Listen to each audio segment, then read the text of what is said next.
Hello, America. July 29, 2022. Tomorrow's my birthday.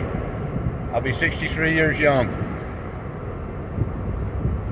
Driving at night, about 10:49 at night, dark out.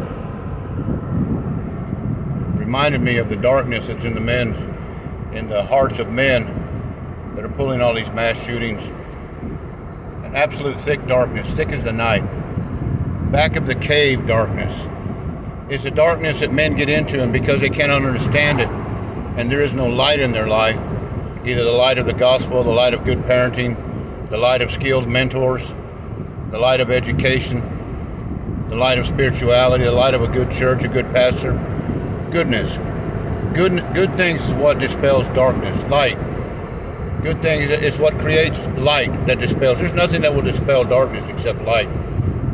I'm trying to dispense a little bit of light into the lives and the minds of us Americans that want to maintain some semblance of sanity. We want to have some semblance of normalcy. We don't want our kids butchered by troubled people who have had troubled lives. We've all had troubled lives.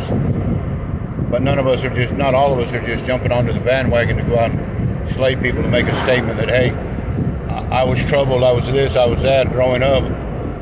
I want to say something. I was never picked. I was never loved. I was always bullied. Whatever the reason is for the insanity, it all is a test. Just remember this. All evil has a source, and that source, all sources of evil stems from darkness. I don't want to get in a Bible study here. If you're a Muslim, believe as a Muslim. If you're Buddhist, believe as a Buddhist. If you're a Christian, believe it. But whatever you believe, just believe in something that is bigger than yourself. Something that you're going to have involved in your life to fulfill your dreams and bring your dreams to pass.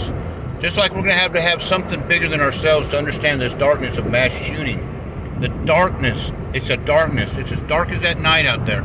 It's as dark as that moonless night out there. Darkness, deep darkness, smothering darkness. By the time these guys commit to do the dastardly, they are in a depth of darkness that cannot be. It's as if they're swimming in syrup. And the thickness of it, I've been in it. I traveled in it when I was in it as a young man, when I was in a drug-induced haze, committing the folly and the crime that I was committing around the city of Atlanta, doing the impossible, driving the FBI nuts with what I was doing, driving them insane. They couldn't catch me. They couldn't put up enough roadblocks. They didn't understand how I was doing it. And so it is with these mass shooters. I entered into a darkness that made me unbelievably brave, I feared nothing. I didn't fear God. I didn't fear retribution. I didn't fear being shot. I didn't fear the police. I didn't fear prison. I didn't fear man or his laws. I certainly didn't fear getting caught, because I just kept doing it. And doing it until I got caught. There is a darkness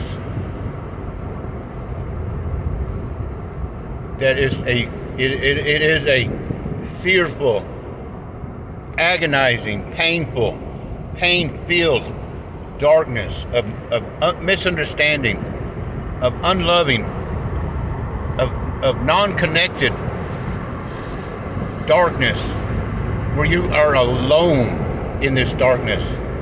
Fear has torment, and in that darkness is a tormenting fear that pushes these souls to do this dastardly thing. During the journey, they think about it. It possesses them. It becomes their lover of sorts.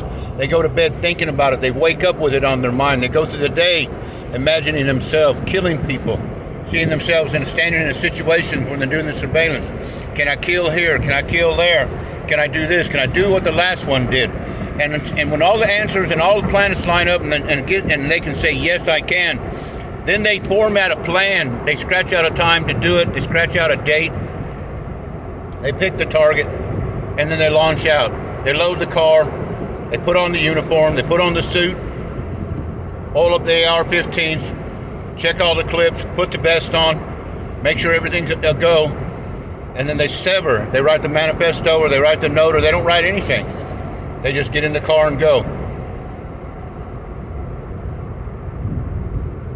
And when they do that, that darkness that has been pushing them in their imagination for a year, a month, 6 months, 2 months, a year, a week, however long, it goes from imagination of killing in your mind to making it real and pointing their guns at the innocent and pulling the trigger. That's why there's no feeling. That's why they have no remorse. That's why they can't stop after the first, second, the third, fourth, fifth, sixth victim falls, because they've been doing this for so long in their mind's eye. It's just normal. There's no abnormalcy to it. It's been in their mind for a year. They've been killing in their mind for 6 months. So when they're doing it in real time, in real life, the only thing that they have to do is manage the reloads, which they practice 1,000 times. And before you know it, the crime spree's over. Everybody's run for cover. There's no more victims to shoot. The only thing to do at that time is either to go out and get killed by suicide by cop, or drop your weapons and turn yourself in, or try to make an escape.